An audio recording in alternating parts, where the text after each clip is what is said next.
So I've just finished cleaning up the oscilloscope with some air duster and a brush, and all seems well in there. It's relatively clean considering it's been in a garage for years. And by garage I mean a motor trader's garage. Look at that, it's come up clean.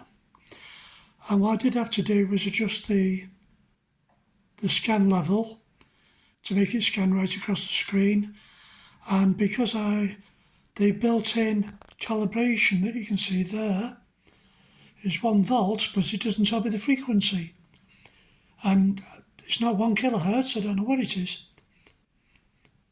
So I pressed into service my old digital oscilloscope there, because it has a built-in 1 kilohertz 3.3 volt sine wave generator, square wave generator.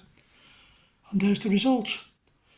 And the only thing I've calibrated the scan, so the time period is now correct. So it's 1 millisecond, 0.5 millisecond per div.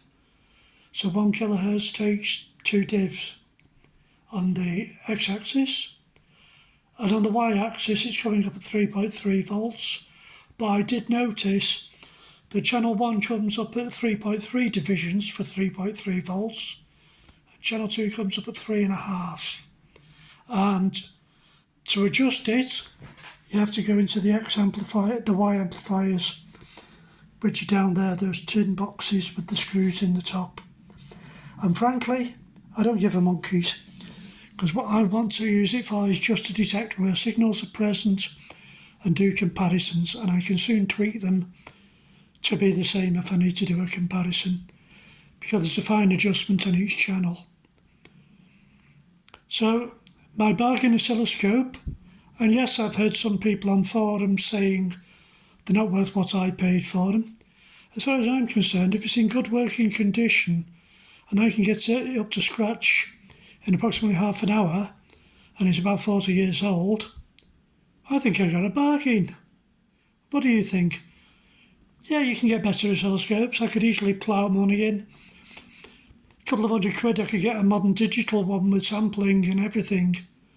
But for just, all I want to do is align my shortwave receiver, check the output on Arduino boards, general mucking and messing about that we do in electronic fault finding. I've never owned an oscilloscope apart from that little baby, which it works. You know,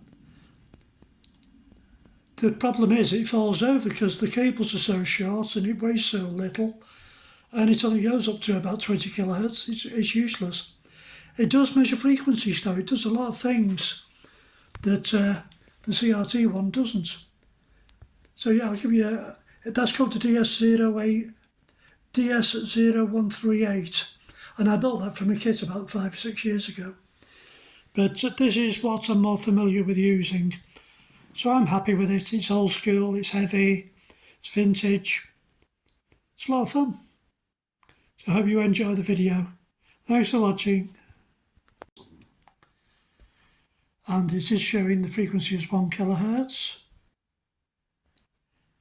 And I can't hold the camera steady enough to count the other one. I'm going to take it that it's close enough to 3.3 volts. It'll do. I'm not going to be doing instrumentation with it.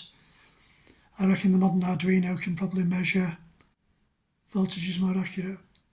Actually on that it says 3.46 volts.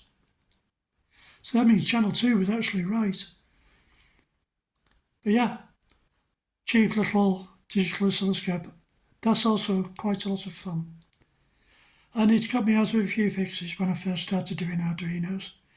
For starters, identifying pin numbers. You just set it up to produce a waveform on one pin and go across all the pins till you find the one you want. If it doesn't work, you try another one. So there you go. That's my other scope. I'm a 2-scope person. Who knew?